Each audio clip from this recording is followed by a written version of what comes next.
शाम को मृतिका एवं उसकी मां दोनों की गला घोंटकर हत्या की गई थी। कल जो है 2 दिन बाद जब शरीर से बदबू आने लगी और तब जाकर पुलिस को सूचना मिली तो पुलिस वहां गई। बाहर से दरवाज़ा जो है ताला लगा हुआ था, ताला को तुड़वाया गया और फिर उसके बाद जब अंदर घुसा गया तो 2 फड़ी गली हालत में कीड़े लगते हुए शरीर जो है वो रिकवर किए गए। आज उसका पोस्टमार्टम कराया जा रहा है।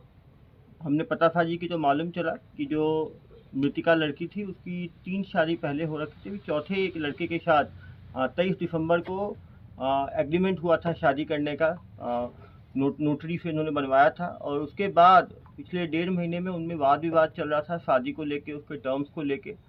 मृतिका द्वारा जो है ये बात रखी गई थी कि उसका 8 से 10 लाख का सामान लड़के ने ले लिया है, वापस नहीं कर रहा है और शादी से मुकर रहा है। इस बात पे इनका विवाद चल रहा था। 22 तारीख को लड़का और लड़की साथ में ब्यूटी पार्लर गए, वहाँ से वापस आए। वापस आने के बाद विवाद हुआ और इसने गला घोंट के हत्या कर दी। उसके शरीर के ऊपर इन्होंने फिनाइल की गोली डाल दिए थे जिससे कि बदबू देर से आए। बाहर उसने ताला लगा दिया और लड़की मृतिका के ही स्कूटी का इस्तेमाल करके ये रायपुर की तरफ फरार हो गया। इसका मोबाइल अपना बंद कर दिया था। मृतिका और उसकी जो माँ जो मृतिका थी दोनों का मोबाइल भी साथ लेके गया था जिससे कि फ़ोन लोकेशन और कॉल डिटेल्स ना निकल पाए। लेकिन पुलिस ने कल तुरंत टीम बनाकर इसकी जांच शुरू की और चंद घंटों के अंदर कॉल डिटेल्स निकलवाए, लड़के का लोकेशन लिया और उसको आज तड़के सुबह जो है वो अभनपुर के पास से उसको गिरफ्तार किया गया है। उसको लेके आया जा रहा है, पूछताछ की गई है। पूछताछ में उसने हत्या की बात जो है कबूली है और कहा है कि विवाद के कारण शादी को लेके लड़की दबाव बना रही थी उसके ऊपर, इसके कारण उसने हत्या की है। जब जो हत्यारा है उसको जब डिटेल पूछताछ की जाएगी, पोस्टमार्टम रिपोर्ट आएगी तो उसके बाद बाकी खुलासा करना संभव होगा। हत्यारे तक कैसे पहुंचा पुलिस? हत्यारे पहुंचने के लिए हमने सीसीटीवी देखा। सीसीटीवी में 22 तारीख को 5 बजे जो है सीसीटीवी में मृतिका और ये हत्यारा दोनों जो है स्कूटी में एक साथ ब्यूटी पार्लर से वापस आ रहे थे।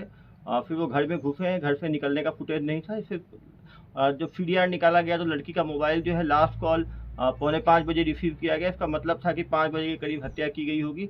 जिस तरह शरीर में कीड़े लगे हुए थे, शरीर गली हालत में, तो ये भी मालूम चला कि 2 दिन से 3 दिन पुरानी डेड बॉडी थी।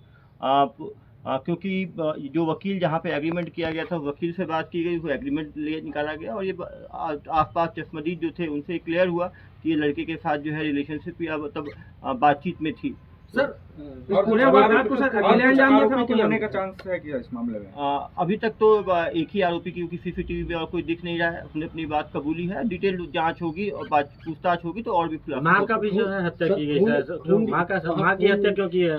खून नजर आ रहा था, समझ नहीं आता कि गला घोटा गया जैसा बता रहे हैं, लेकिन वहाँ खून वो जब बॉडी जब गलने लगती है तो फिर खून निकलता है। अभी टीम ऑफ डॉक्टर्स द्वारा जो है ऑटोप्सी किया जा रहा है। ऑटोप्सी से और ऑटोप्सी के फाइंडिंग्स आएंगे, उसके बाद जो है इस पे कहना जो है संभव होगा। सर घटना के दिन क्या शादी करने वाली थी महिला जो शादी के दबाव बना रही थी, उसे थाने में भी एक बार उसकी जब ये लड़का मना कर रहा था शादी के, थाने में भी उसे सूचना दी थी। थाने में काउंसलिंग के लिए बुलाया भी गया था।